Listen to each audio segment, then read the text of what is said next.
여러분들의 종목 고민들을 속 시원하게 풀어드리겠습니다. 오늘도 진행을 맡은 문현진 멘토입니다. 자, 오늘도 여러분들 종목 고민들 역시나 주말이 또 다가오고 있다 보니까 또 어떻게 해결해야 될지, 그리고 다음 주 또 증시가 어떻게 될지 이런 것들 고민들 많으실 것 같습니다.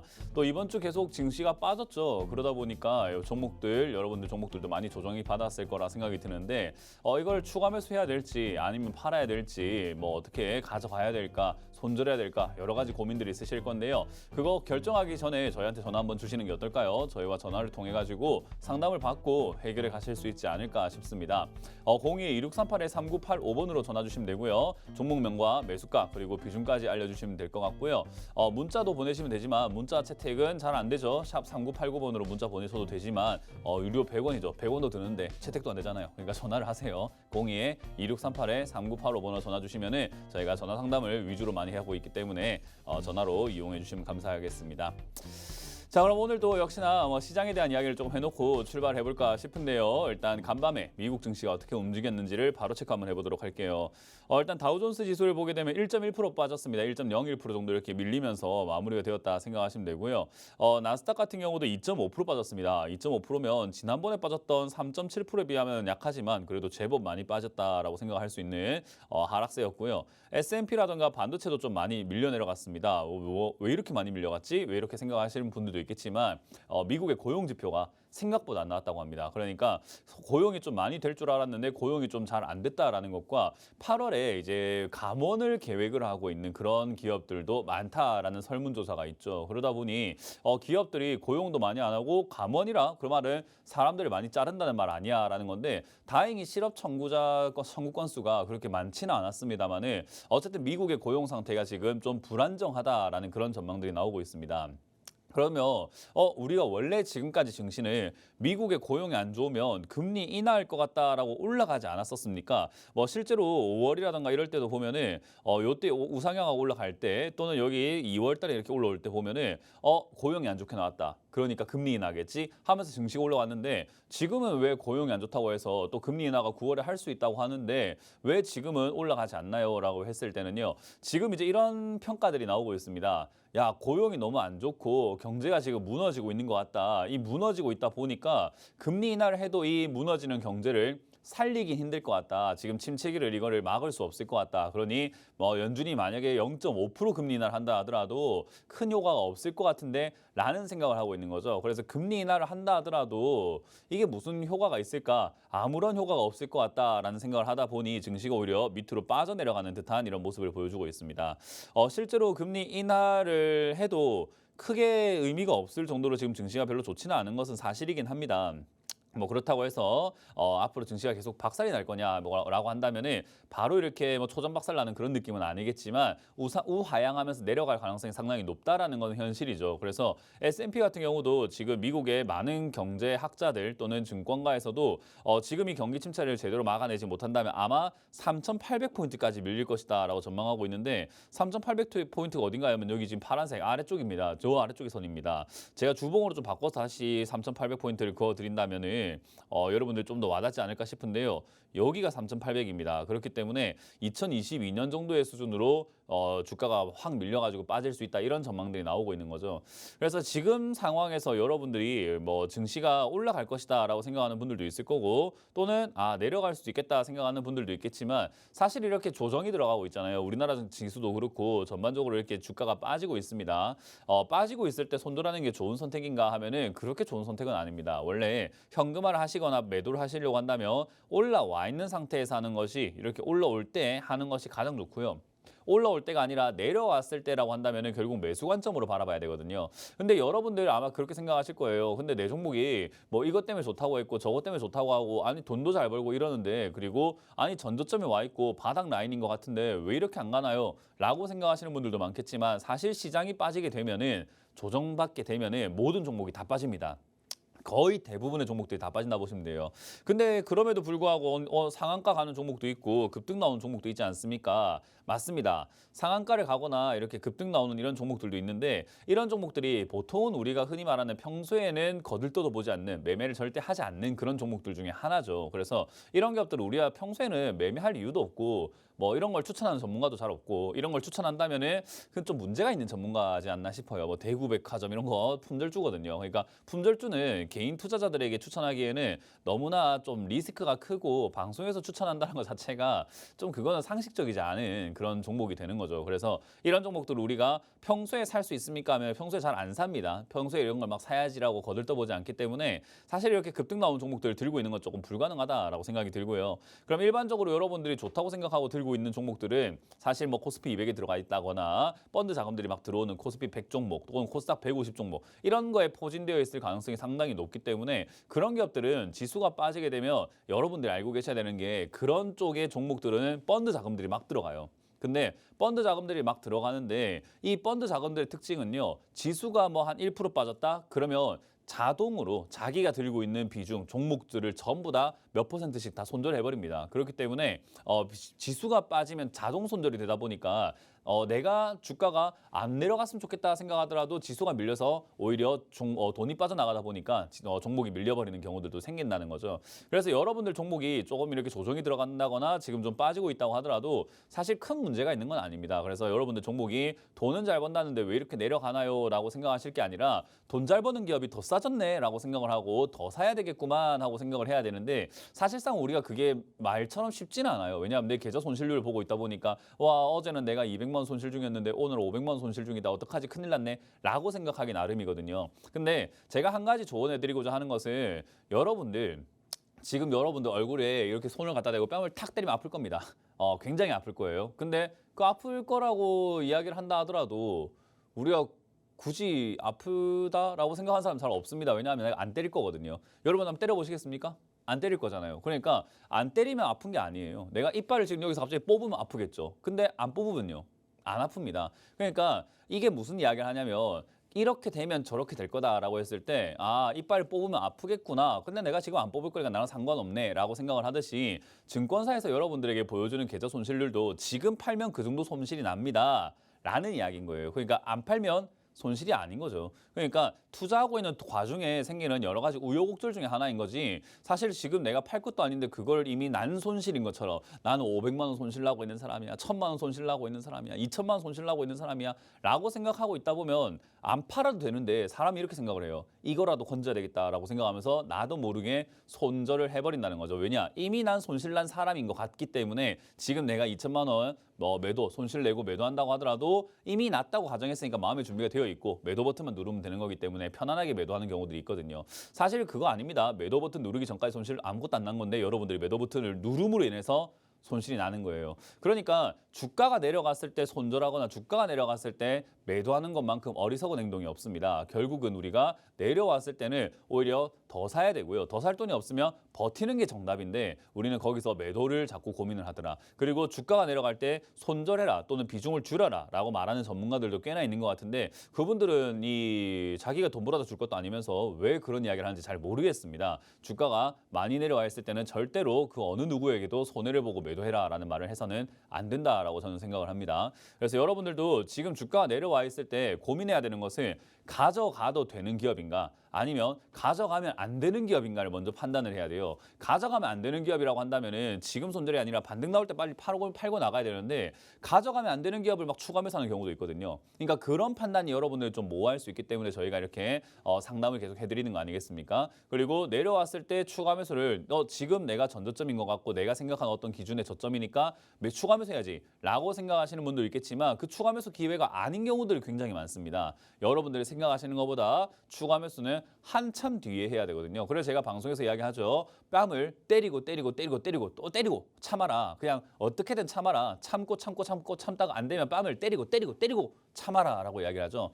그 정도로 참아야 됩니다. 그 정도로 여러분들 추가 매수는 생각보다 많이 기다렸다 하는 거기 때문에 여러분들 추가 매수 고민이 있다 하더라도 하지 마시고 일단 전화를 주세요. 그럼 제가 말리든지 아니면 이거는 추가 매수할 자리가 많네요 라고 알려드리든지 제가 조언을 해드려보도록 하겠습니다. 02-2638-3985번으로 전화 주시면 되고요. 1부에 이어가지고 2부도 전화를 계속해서 이어서 받을 거니까 그리고 상담도 계속 해드릴 거기 때문에 여러분들 계속해서 전화 주시면 되고요. 저랑 상담 받고 싶다 하신다면 빨리 전화 주시는 게 좋고요. 나중에 2부에서는 이민 멘토님이 상담하실 건데 나는 친절하고 부드러우신 이민 멘토님이 좋아요 라고 한다면 2부에서 하시는 게 낫겠죠. 그건 여러분들 선택에 맡기도록 하겠습니다. 자, 그럼 여러분들 고민들을 이제 해결하기 앞서서 이번 주 강연회가 준비가 되어 있는데요. 강연회 고지만 보고 다시 돌아와서 상담을 해보도록 하겠습니다.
네, 이번 주 강연 잘 보셨죠? 이번 주는 제가 오랜만에 수도권을 갑니다.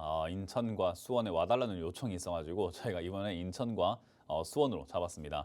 먼저 오늘 오후 1시입니다. 송도 컨벤시아 111호에서 여러분들 만날 준비되어 있으니까요. 많이들 와주셔가지고 오프라인 강연 재밌게 또 들어주시면 감사드리겠고요.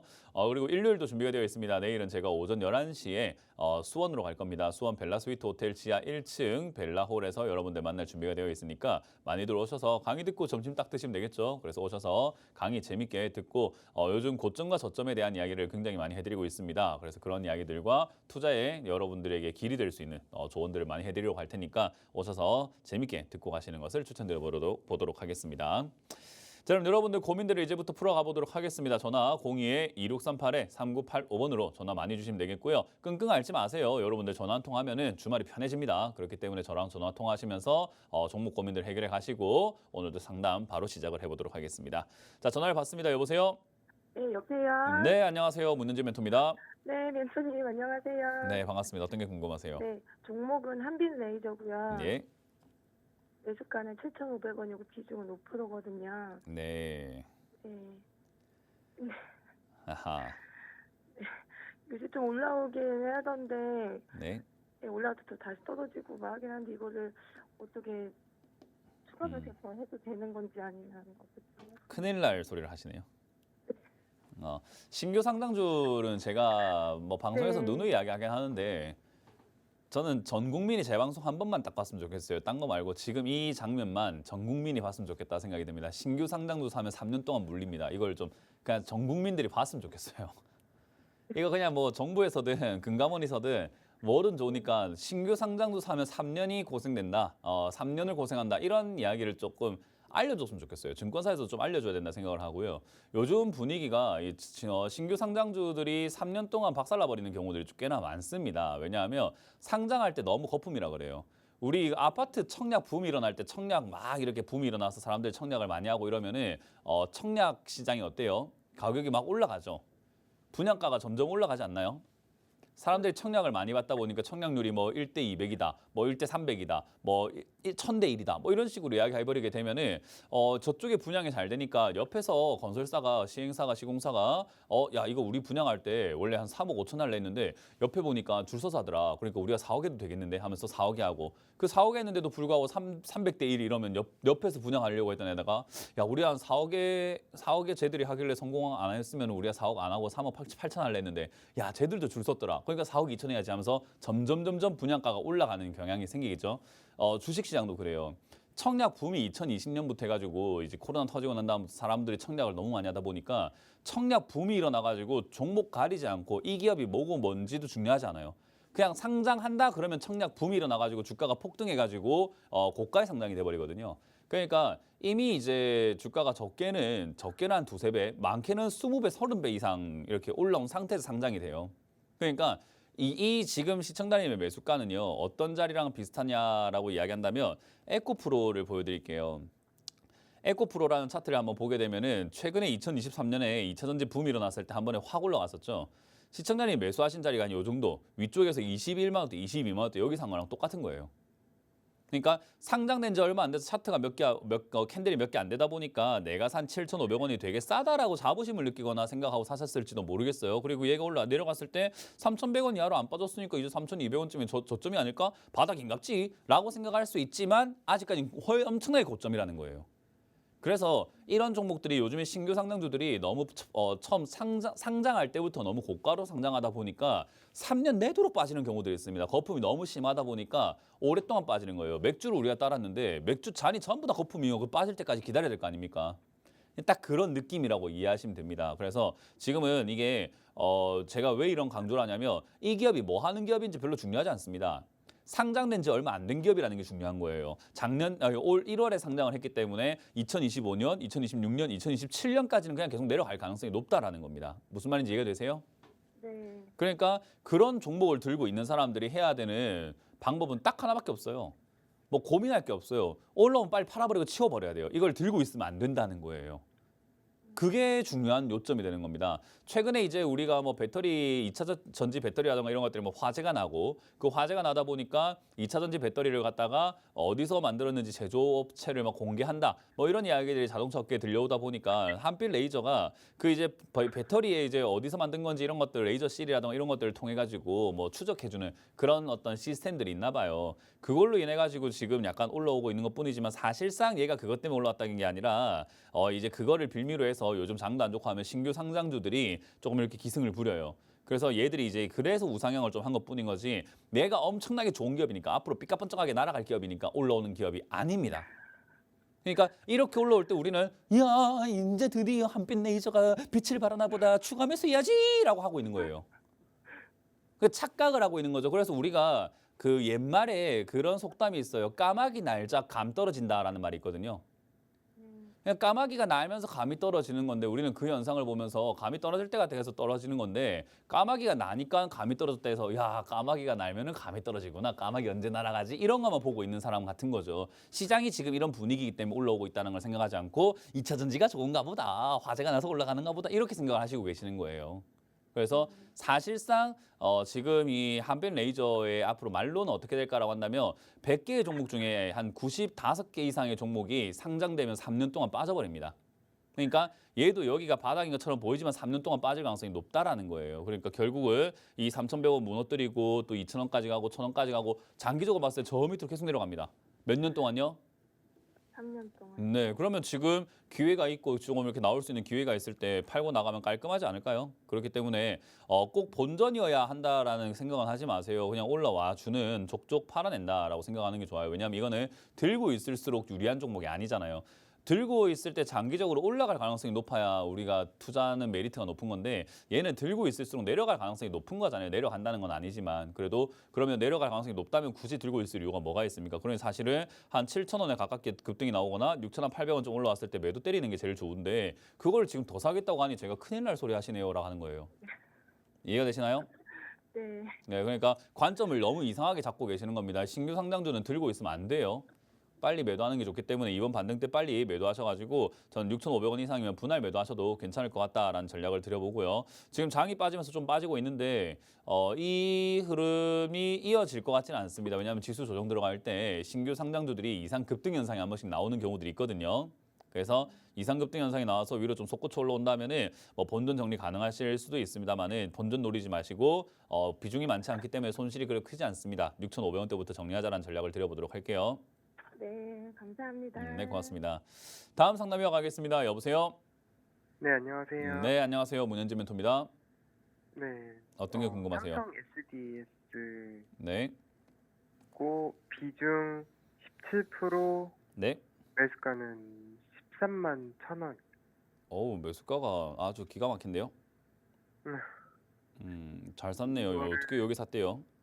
이거를 이전에 이제 차트를 좀 보고 이쪽에서 이제 지지가 조금 되는 모양이 좀 있어가지고 그쪽에서 좀 사서 비중이 처음에 한 35% 정도 있었는데 이제 네. 반에 팔았는데 지금 이제 고민이 더 좀 매도를 해서 손익을 챙겨둬야 될지 그게 좀 고민입니다. 일단 제가 질문을 좀 하고 싶은 건요. 일단 잘 샀거든요. 일단 잘 산 건 잘 산 거고, 이제 상담이 좀 올바르게 되려면요. 이제 많은 분들이 좀 착각을 하고 계시는 게 있어요. 이걸 정확하게 알고 가야 되는데 착각이라기보다는 또 모르고 계시는 분이 있는 것 같은데 지금 이 종목을 몇 년 투자할 생각이신 거예요? 투자 계획은 처음에는 네. 한 3년 정도를 생각을 하긴 자, 했었는데 제가 질문 한번 드려볼게요. 네.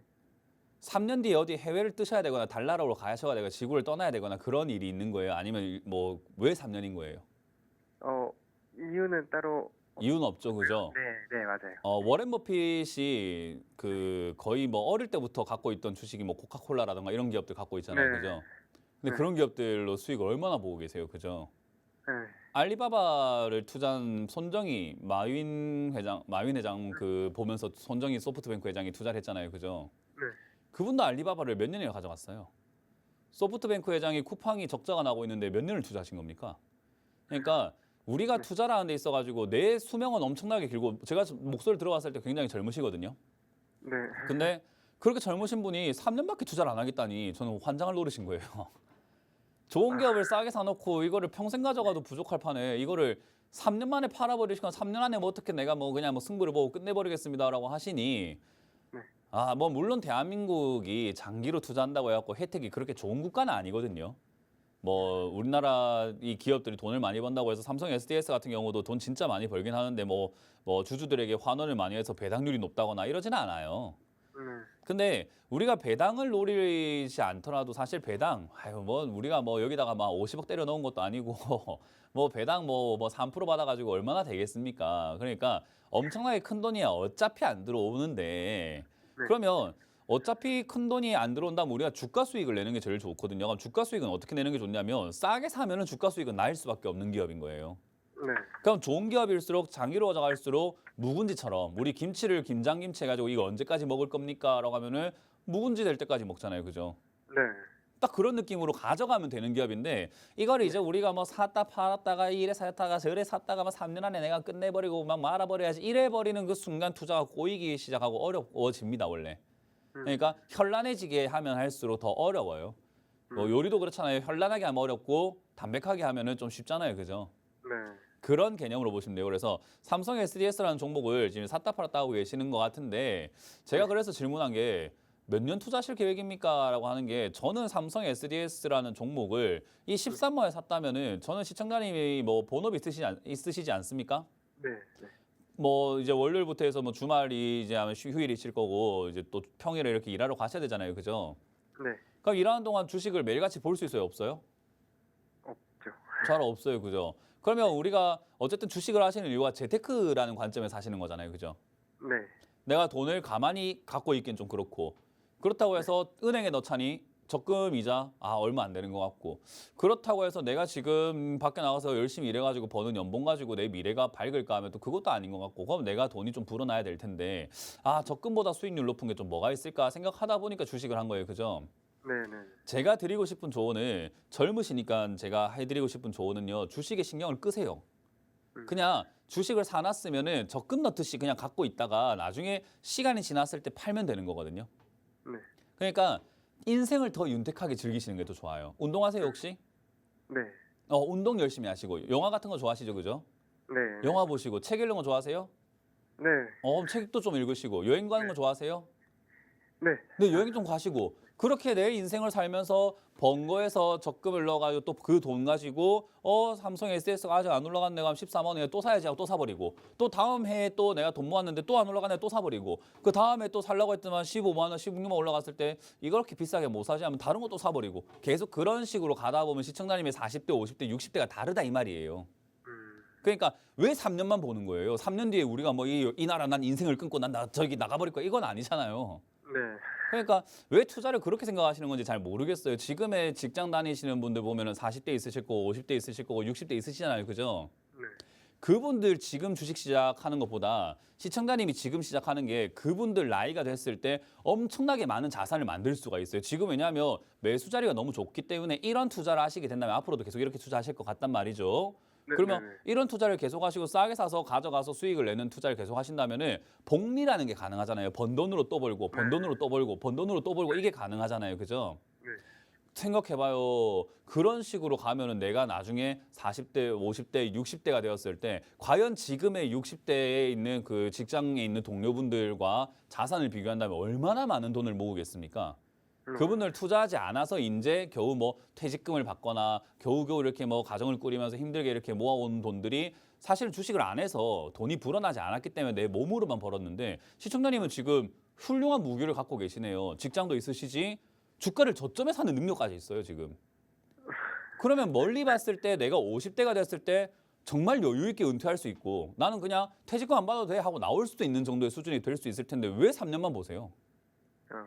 그러니까 근데 문맨주님 이제 팬이어가지고 네. 이제 계속 네, 시황 이제 해주시는 거 듣고 하다 보니 저도 약간 동의를 하는 부분이 많아서 시장이 떨어질 거를 조금 두려워서 시장 떨어지면 더 사면 되지요.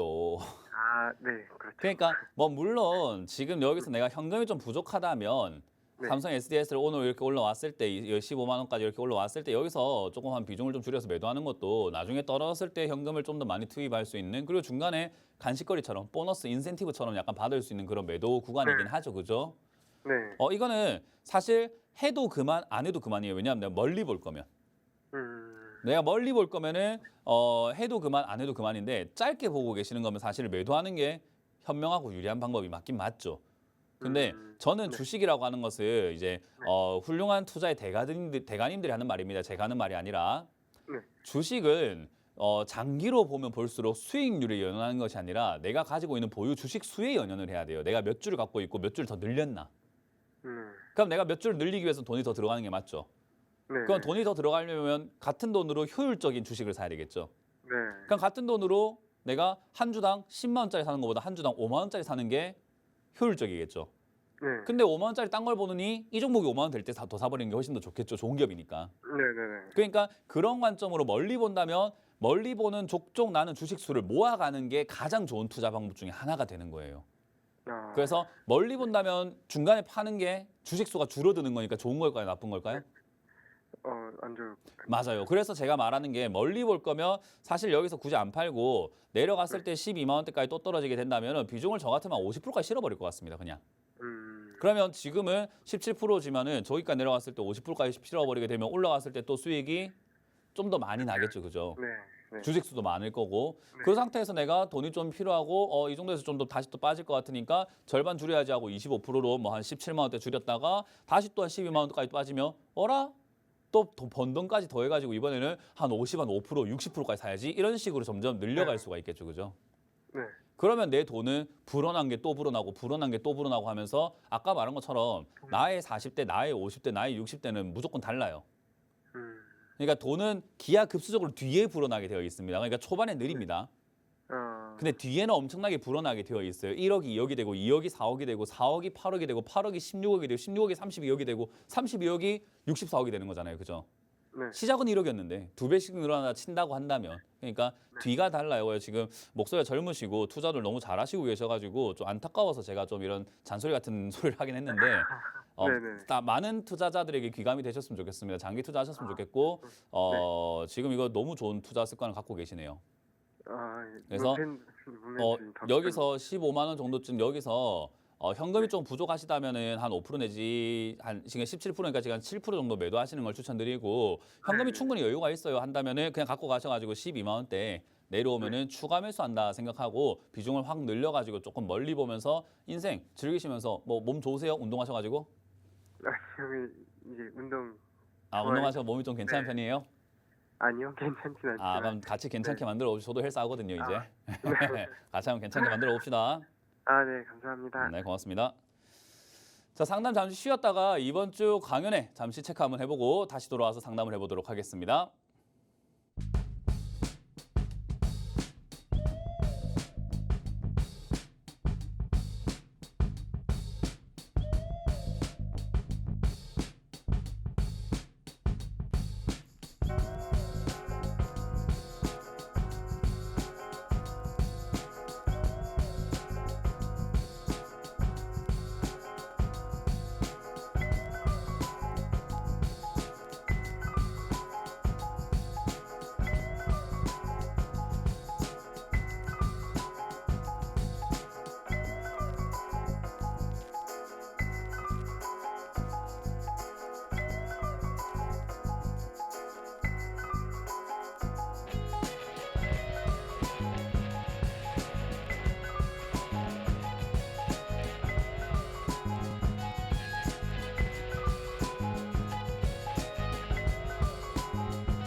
네, 이번 주 강연 잘 보셨죠? 오늘과 내일 저희가 전국에서 사방 곳곳에서 이렇게 또 강연 준비했는데요. 저는 오늘 송도로 갑니다. 오후 1시에 송도 컨벤시아 오시면은 여러분들 1층 111호로 오시면 여러분들 강연 보실 수 있습니다. 편안하게 몸만 오시면 됩니다. 어떻게 가나요? 하면 그냥 몸만 오셔가지고 현장에서 접수가 바로 가능하기 때문에 아무 준비물 없습니다. 그냥 오시면은 강의 들으실 수 있습니다. 그래서 오후 1시까지 와주시면 되겠고요. 일요일도 준비가 되어 있습니다. 일요일도 저희가 오전 11시에 또 강의 준비가 되어 있으니까 많이들 와주셔가지고 상담 받으시면 강의를 재밌게 봐주시면 감사드리겠습니다. 수원으로 내일 오전 11시까지 와주세요. 자, 그럼 여러분들 고민들 계속 풀어가 볼 텐데 두 번째 상담이 좀 길어졌습니다. 훌륭한 청년을 만나가지고 제가 좀 많이 하게 되었는데 이후부터는 좀 빨리빨리 한번 해보도록 할게요. 많은 분들 상담하기 위해서 조금 속도를 내보도록 하겠습니다. 자, 전화를 받아봅니다. 여보세요? 여보세요? 네, 안녕하세요. 문현진 멘토입니다. 아, 네, 안녕하세요. 네, 반갑습니다. 어떤 게 궁금하세요? 인탑스 28,200원에 10%. 네. 일단 매수가가 그렇게까지 좋지는 않아요, 이 자리는. 일단 차트 모양 자체가 이제 우리가 경계해야 되는 모양새들이 몇 개가 있거든요. 차트 모양 중에서는요. 우리가 차트가 굉장히 중요해요. 왜냐하면 모두가 보는 거잖아요. 특히나 외국인, 기관, 큰 손들, 세력들도 많이 본단 말이죠. 그러니까 차트가 가지고 있는 의미가 굉장히 중요한데 우리는 차트를 잘 안 보고 그냥 좋다 하더라 하는 그런 뉴스를 본다거나 또는 뭐 전문가들이 뭐 좋다 하더라 하는 그런 어떤 누군가의 의견을 본다거나 그래버려요. 차트가 굉장히 중요한데 차트 모양새 중에서 굉장히 위험하다라고 알려진 종목 그 차트 모양이 하나가 있는데 이렇게 한 번의 봉우리, 두 번의 봉우리, 그리고 세 번째 봉우리가 같습니다. 네 번째 봉우리가 낮아져요. 이런 차트 모양을 우리가 요 주먹 모양과 비슷하다라고 이야기를 해요. 주먹 모양. 주먹 이렇게 가만히 보시면 비스무리하게 생겼습니다. 이해가 되세요? 네. 주먹 모양하고 비슷하다 해서 여기 이렇게 엄지 손가락까지 이렇게 나오면은 여기 이렇게 약간 주먹 이렇게 모양새를 만들어 보면 이렇게 주먹 모양이랑 좀 비슷하다라고 이야기를 해요, 이거를. 그래서 이런 주먹 모양의 차트 모양이 나오면요, 장기 하락을 해버리는 경우들이 굉장히 많습니다. 아주 오랫동안 빠져요. 그냥 그 차트 흐름상 이런 차트가 모양이 나오면은 기업, 업종, 뭐 시가총액, 뭐 이평선, 뭐 외국인 수급, 기관 수급 이런 거 중요하지 않습니다. 왜냐하면 이 모양 나오면 안 사요. 인기가 없어져요. 이 모양이 나오고 옛날에 우리 영화 관상 보셨어요? 네. 관상 보면은 왜 그 이정재 씨가 뭐 내가 왕이 될 생각인가 뭐 이런 거 하잖아요. 그죠? 네. 그런 거 할 때 그 관상을 보시는 분이 반역을 저지를 상이다 뭐 이렇게 해가지고 점 찍으러 가고 그런 거 아세요? 기억나세요? 막 점 조금 같은 거 여기 막 찍으려고 하잖아요. 막 점 3개 딱딱딱 찍으면 이게 뭐 반역할 상이 아니고 뭐 딴 상이 된다 해가지고 그죠? 네. 그 상이 이렇게 보면 아, 그 상이 안 좋다, 저 상이 안 좋다. 우리 사람 얼굴 보더라도 저 사람은 상이 좋네, 저 사람은 상이 안 좋네. 이런 인식을 하듯이 주식도 그래요. 이런 상, 주먹 모양의 상이 나와버리게 되면은 이런 거 사지 마라 이래버려요. 그냥. 증권사에서도 인탑스 이거 기업이 좋다는데 야야야야야야 사지 마라 사지 마라. 세력들도 인탑스 이거 괜찮아 야야야야야야 주먹이다 사지 마라 이래요. 그러니까 전부 다 기피해버리게 된다는 거죠. 이런 모양이 나와버리게 되면. 그러면 시청자님이 아무리 좋다고 생각한들 지금 상이 이렇게 되니까 어쩔 수 없이 안 좋은 모양이 돼버린 거죠. 제가 아무리 이렇게 꾸미고 나왔다고 한들 온몸에다가 똥을 덕지덕지 바르고 나왔다 생각해보세요. 좋아 보이겠는가? 안 좋아 보일 거 아니에요. 그죠? 쟤 왜 저러나 냄새 난다. 기피하자 피하자 이렇게 될 수 있잖아요. 그죠? 네. 이 모양 자체는 피해야 되는 종목 중에 하나이기 때문에 그래요. 음. 우리가 길 가다가도 문신하신 분들 보면은 아우 야 피하자 이렇게 할 수 있잖아요. 그죠? 뭐 몸에 칼이 막 흉터가 있고 하면 아우 야야 위험할 수 있다 피하자 이렇게 할 수 있잖아요. 그런 거 같은 느낌이에요. 느낌. 그냥 피해버리고 싶은 거예요. 이거는. 그러니까 당연히 이런 종목은요. 매수세가 안 들어온다는 거죠. 피해야 되니까. 들고 있는 사람들도 뭐 할까요?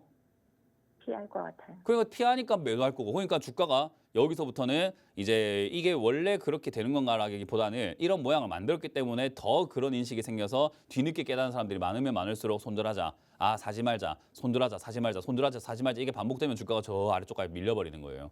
대표적인 예로 한국전력이 있습니다. 한국전력이 지금 이렇게 오랫동안 빠져 있는데 저 위쪽에서 나온 모양새 한번 보세요. 어디에 모양이 생기는가. 비슷한 모양 발견하셨어요 혹시? 네. TV 보니까 보이세요 혹시? 네. 제가 이렇게 파란색으로 동그라미 쳐놓긴 했는데 지금 안에 내부를 좀 없애버리고 좀 진하게 이렇게 하니까 어때요? 좀 보이세요? 비슷한 모양이라는 게? 네. 이런 모양이 나오면 장기적으로 빠져버리는 경우들이 굉장히 많습니다. 그럼 우리는 저런 종목을 최대한 피해야 되겠죠. 이 기업이 뭔지가 중요하지가 않아요. 어찌해야 된다? 피해야 되는 거예요. 그럼 이거 올라왔을 때 뭐 했어야 돼요? 그러니까 제가 못 봐가지고 그거를 못 팔았어요. 팔려고 생각을. 그냥 이렇게 못 볼 것 같으면 방금 청년을 본받아란 말이에요. 안 봐도 되는 종목 갖고 있으면 올라갈 종목 그런 걸 사란 말이에요. 그냥. 그때 말이에요. 그러니까 그게 맞는 건데 왜 이렇게 하는 거예요 도대체 이런 종목을 위험한 거를. 그러니까 이걸 몰라서 그러는 거예요. 그러니까 알았으면 이런 거 안 샀지 처음부터. 네. 이런 모양을 만들 수도 있었잖아요. 여기 매수하실 때 자체가. 네. 그러니까 모양을 만들 수 있으니 피하기 시작을 했을 텐데 몰랐으니까 인탑스가 여기서 잘 버티고 있는 것 같네. 앞으로 올라가겠네. 회사 보니까 실적이 참 좋은 것 같아. 야 거기다가 회사가 지금 뭐 자동차 쪽도 하고 이런 거 한다고 하니까는 올라가겠구만 하고 생각하셨겠지만 다른 사람들은 이거 주먹 모양 만들 수 있겠는데 일단은 좀 경계해야 되겠구만. 사지 말자고. 역시 만드는구만. 절대 사지 마. 팔아버려. 이러고 있는 거예요. 그냥 주식은 아는 게 중요하다라는 거죠. 그 공부를 많이 해야 된다라는 게 그냥 상담 방송만 봐도 이런 거 제가 다 알려드리는데 왜 안 보세요? 종목 발굴하기 위해서 종목 추천 받으려고 방송을 보는 게 아니라 배우려고 봐야죠.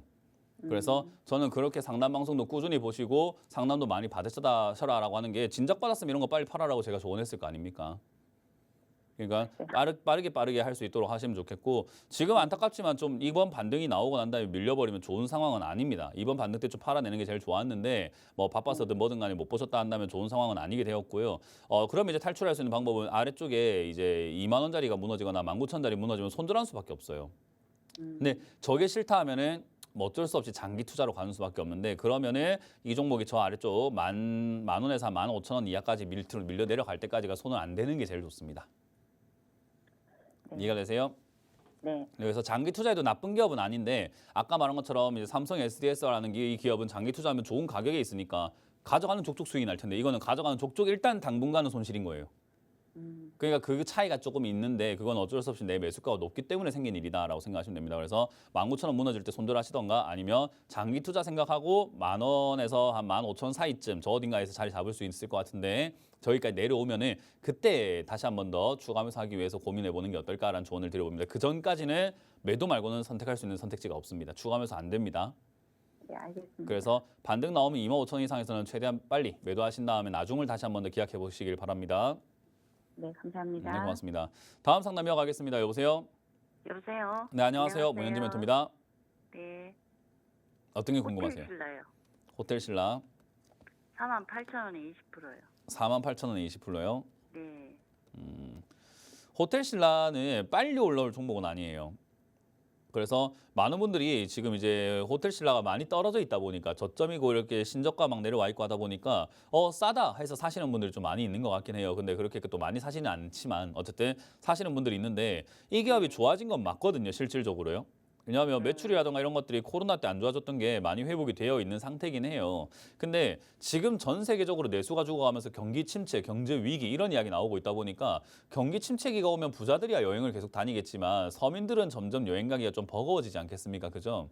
네. 그래서 사실상 이런 분위기, 인식이 중요하거든요. 주식은 사실이 중요한 게 아니라 인식이 중요해요. 사실이 뭐든 간에 인식을 어떻게 갖고 있냐가 제일 중요하거든요. 그래서 네. 실제로 호텔신라 지금 매출과 영업이익이 좋아지고 있지만 그건 사실인데 그거보다 중요한 건 인식. 사람들이 야 여행 안 갈 것 같은데 라고 생각을 하다 보니까 투자 비중을 줄이거나 안 사는 경우들이 많아지게 되는 거죠. 그러니까 이런 기업은 좋아질 때까지 사람들이 인식이 변해야 되다 보니까 실제로 기업의 가치는 좋아졌지만 인식이 변해야 되다 보니까 그 인식 변화하는 게 얼마나 어렵습니까? 시청자님도 아마 집에 있는 뭐 가족이라든가 바로 있는 옆 사람도 바꾸기 힘들지 않습니까? 그죠? 네. 그러니까 그런 것처럼 사람들의 인식이 바뀌는 데까지는 시간이 좀 많이 걸려요. 그래서 호텔신라가 올라간다라는 것은 거의 기정사실과 같습니다. 올라가긴 갈 건데 언제요 하면 그게 좀 오래 걸릴 거예요. 아, 그럼 올라가긴 가는데 안 빠지고 올라갑니까 하면은 글쎄요 들고 있는 사람들이 팔면 빠지겠지요인 거죠. 그러니까 올라가는 갈 텐데 어떤 사람은 이게 말장난이라 생각하겠지만 올라는 갈 텐데 빠졌다가 올라갈 수 있으니까 사실 이 주식을 들고 있는 사람들한테 팔아라 하고 말하기엔 좀 그래요. 근데 새로 사라라고 말하기는 절대 할 수가 없는 종목이죠. 그래서 저는 호텔신라를 새로 사는 이유는 잘 모르겠습니다. 들고 있는 분들이 가져가기에는 나쁘진 않아요. 왜냐하면 뭐 어차피 이거 사지 않더라도 다른 거 샀어도 물릴 수 있으니까 차라리 이거를 추가하면서 나중에 잘해가지고 탈출하자라는 관점으로 바라볼 수 있는데 이거를 신규로 산다라고 한다면 저는 극구 말리고 싶습니다. 어떻게든 가가지고 뜯어 말리고 싶어요. 도시락 싸들고 가가지고 말리고 싶어요. 아, 그러니까 이건 좋은 기업은 아니에요. 투자해가지고 수익을 내기 좋은 기업은 아닙니다. 그래서 사실 이거는 이제 싸니까 샀다라고 생각하시겠지만 남들 고통받을 때 나도 같이 고통받아 보겠다라고 해서 들어가신 거기 때문에 이건 진짜 제 발로 제 고생을 하고 있는 거예요. 그래서 이거 뭐라고요? 저희 아저씨가 산 건데.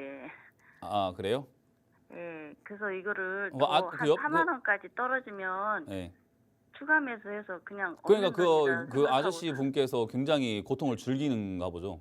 아이고 아니에요. 네. 그러니까 그게 아니고 왜 자꾸 이걸 자꾸 사가지고 추가하면서 해가지고 더 가져가고 오랫동안 이 왜 하는 건지 모르겠다 이 말이에요. 지금 그 이야기 하고 있잖아요, 그죠?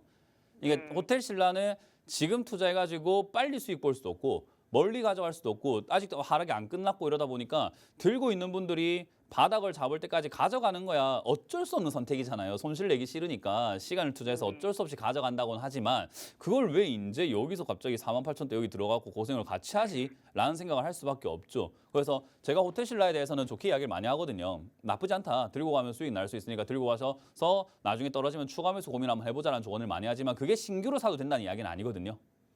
네. 사람들은 그 착각을 좀 많이 하고 계시는 것 같아요. 그래서 저는 이걸 지금 들고 있는 사람들한테는 전 손들하지 마라 합니다. 들고 가도 괜찮은 기업이니까. 근데 굳이 48,000원 여기 찾아서 들어갈 이유는 전혀 없지 않았는가라는 아쉬움이 들죠. 그래서 비중도 크지 않은 것 같기 때문에 사실 이거 45,000원 무너질 때 손들하는 게 좀 더 유리한 방법 같습니다. 4만 원대 추가 매수보다는.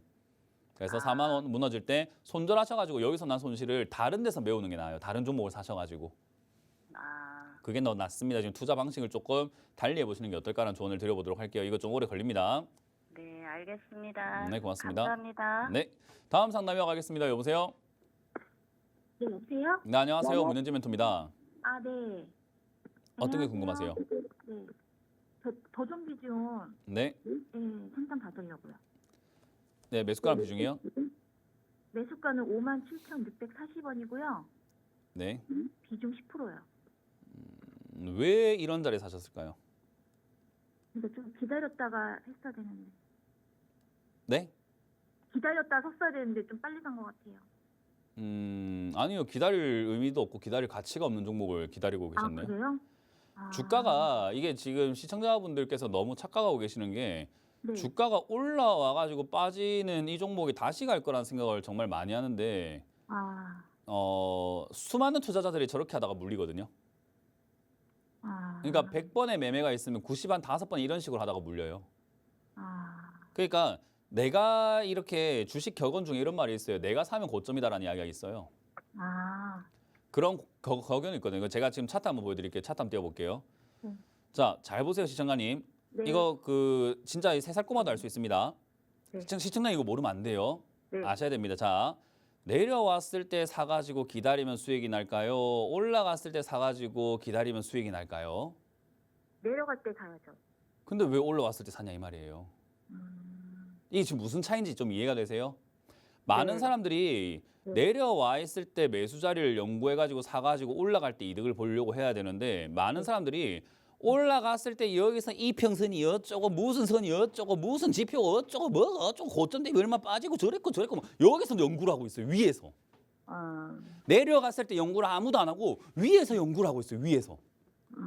그러다 보니까 위에서 연구하다 보니까 여기서 물량 다 받아줘 버리고 3만 원짜리가 6만 원 됐는데 2배나 올라온 걸 저기서 연구해가지고 여기서 다 사버리고 있는 거예요. 외국인이 샀고 기관이 샀고 뭐 이평선이 어째가지고 볼린저 밴드가 어쩌고 일명 MACD가 어떻고 이러고 있어요. 네. 온갖 자기만의 어떤 뭐 기준과 망상으로 전부 다 위에서 하고 있어요. 사실 투자는 방금 3살 꼬마도 안 됐잖아요. 위에서 사는 게 아니라 어디 산다고요? 올라가기 전에 사서 올라갈 때 수익 내는 게 당연한 거죠. 그죠? 네. 근데 우리는 왜 여기서 사나 팁에서 자꾸 이러고 있으니까 그래요. 밑에서 사가지고 진득하게 기다려서 수익 내는 걸 못 한다고요, 사람들이. 이게 당연한 건데. 그러니까 맛있는 건 지그들이 다 먹고 맛없는 것만 개미들 주는 느낌인 거예요. 그냥 맛있는 거는 에이 그런 거 먹으면 안 돼요 하면서 저거들이 다 들고 와서 먹고 있고 다 먹고 난 음식물 쓰레기 갖다가 자 이런 걸 갖다가 이동평균선 보시고 이런 걸로 갖다가 외국인 보시고 이걸로 갖다가 CCI 보시고 MACD 보시고 자 연구 한번 많이 해보세요. 음식물 쓰레기 많이 드세요. 이러고 있는 거예요. 수익을 내려면 이게 아니죠. 밑에 있을 때 더존비전이 밑에 있을 때도 좋은 기업이었고 올라왔을 때도 좋은 기업인데 왜 올라왔을 때 삽니까? 밑에 있을 때 사야지. 밑에 있을 때도 돈 잘 벌었잖아요. 네. 그러니까 투자의 방식을 잘 생각을 하셔야 되는데 시청자님도 아마 여러 가지 이유 때문에 올라왔다가 빠졌을 때 사신 거겠지만 결국 올라왔다 빠졌지만 밑에서 올라온 겁니다. 아, 네. 그러니까 거기서 아무리 내가 연구하고 있어도 고점인 거예요. 아, 그러니까 거기를 연구하지 말라고요. 네. 거기를 연구하지 말고 올라오기 전을 연구 한번 해보세요. 그게 훨씬 더 주식이 재밌고 인생이 편안해집니다. 왜냐하면 주식이 신경 쓸 게 별로 없거든요. 그래서 저는 그런 식으로 투자하는 것을 항상 강조해드리기 때문에 더존비존 이건 좋은 자리는 아니었고요. 어쨌든 그 자리에서 지금 여기서 중요한 거는 57,600원에 매수하셨는데 대응하는 방법이 그렇게 어렵진 않습니다. 5만 원대 여기가 무너지면 손절하는 게 맞는 자리예요. 아, 네. 여기서 고점에 샀으면 그냥 저점, 지난 전저점이라고 할 수 있는 5만 1,000원짜리가 무너지면은 다시 가든 말든 일단 손절하는 게 좋은 전략이 되는 거고요. 여기서 쌍바닥 그리고 올라가 준다면은 아마 시청자의 매수가 내지 한 6만 원 1, 2천 원까지 반등이 나갈 수 있거든요. 아, 네. 그럼 그때 팔아낸다 생각하고 가져가시는 게 좀 좋은 전략이 될 것 같습니다. 아, 이거는 이제 대응이 되게 까다롭고 주식을 많이 보고 있어야 되기 때문에 네. 시청자님 주식에 할애할 시간이 좀 많이 필요합니다. 본업 있으시면 본업 다 때려치우시고 주식만 봐야 돼요. 아, 근데 그래요? 그런 인생을 살고 싶은 건 아니잖아요. 그죠? 네. 그러니까 우리는 재테크 관점으로 적절히 굴려갈 수 있는 그런 투자를 하자. 그게 바로 아까 말했던 밑에 있을 때 사는 방식입니다. 아, 네. 네, 잘 정리하시길 바랍니다. 네, 감사합니다. 네, 고맙습니다. 다음 상담 이어갑니다. 여보세요? 네, 여보세요? 네, 안녕하세요. 문현주 멘토입니다. 아, 네, 안녕하세요. 네. 반갑습니다. 반갑습니다. 어떤 게 궁금하세요? 아, 저는 포스코 부처예요. 큰일 날 종목을 사셨네. 아, 그래요? 아, 전망이 되게 좋다 그래서 샀는데. 아따마트 큰일 날 소리 하시네. 자, 말씀하세요. 네. 매수가랑 비중이요? 25만 2천 원에 30%요. 25만 2천에 30%요. 네네. 전망 좋지요. 전망 좋지요. 회사 뭐 전망 안 좋은 기업이 도대체 어디 있습니까? 전망 딱 좋지요. 뭐 뛰어내리기도 좋고 뭐 아주 좋죠 이런 종목. 전망만 보고 투자하시면 망해요. 전 망해요가 되는 거예요. 말장난 죄송합니다만. 어쨌든 전망만 보고 투자하시면 안 돼요. 네네. 이게 지금 엉망이에요. 왜냐하면 2차 전지 관련주들이 한때 불타올랐단 말이죠. 그러니까 전망은 좋은데 숯도 보면은 불타오르기 좋은 전망이잖아요. 근데 그걸 한번 태워버리고 나면은 그게 전망 좋다고 할 수 있습니까? 한번 막 숯을 불태우고 나면 이제 쟤밖에 안 남잖아요. 그죠? 네. 그런 느낌인 거예요. 그러니까 이 2차 전지 관련주들도 너무 한때 불태웠기 때문에 전망이 좋다고 지금 사기에는 좋은 전략은 아닙니다. 왜냐하면 한때 많이 올라왔던 종목은 1년 반에서 최대한 3년까지도 빠져요. 거품이 이렇게 한번 쫙 올라왔다가 밑으로 빠지는 경우들이 많기 때문에 사실 이걸 이제 전망 보고 장기 투자하는 관점으로 들어가시면 안 되고 단기적으로 봤을 때는 2차 전지가 요즘 반등 나가려고 한단 말이죠. 그래서 반등 나갈 때 매도한다는 관점으로 짧게 보고 매도하셔야 됩니다. 짧게 매도하실 건데 뭐 전망이 뭐가 필요합니까? 올라오면 팔면 되지, 그죠? 그래서 전망 보고 매매하지 마시고 요거는 지난 저점인 20만 원 잘 지지가 되어준다면 아마 30만 원대까지 반등 나갈 수 있으니까 전망에 네. 속지 마시고 30만 원까지 뛰어오를 때 짧게 수익 내고 나가자는 전략을 드릴 겁니다. 전망에 절대 속지 마세요 앞으로도. 아, 네, 감사합니다. 네, 고맙습니다. 자, 이렇게 우리가 오늘 상담 마무리 지어볼 수 있을 것 같습니다. 많은 분들께서 투자에 대한 기초 많이들 이렇게 어려워하시는 것 같은데 제가 그 강연에서 많이 알려드리고 있으니까 많이 배우시고 상담 중간에도 많이 알려드리잖아요. 그래서 공부를 많이 하시면 좋을 것 같습니다. 자, 이렇게 오늘 마무리 지어보도록 하고요. 1부에서 상담 못한 부분은 2부에서 계속 진행해 드릴 거니까 계속 채널 고정해 주시기 바라면서 저는 물러가겠습니다. 지금까지 문현진 멘토였습니다. 고맙습니다.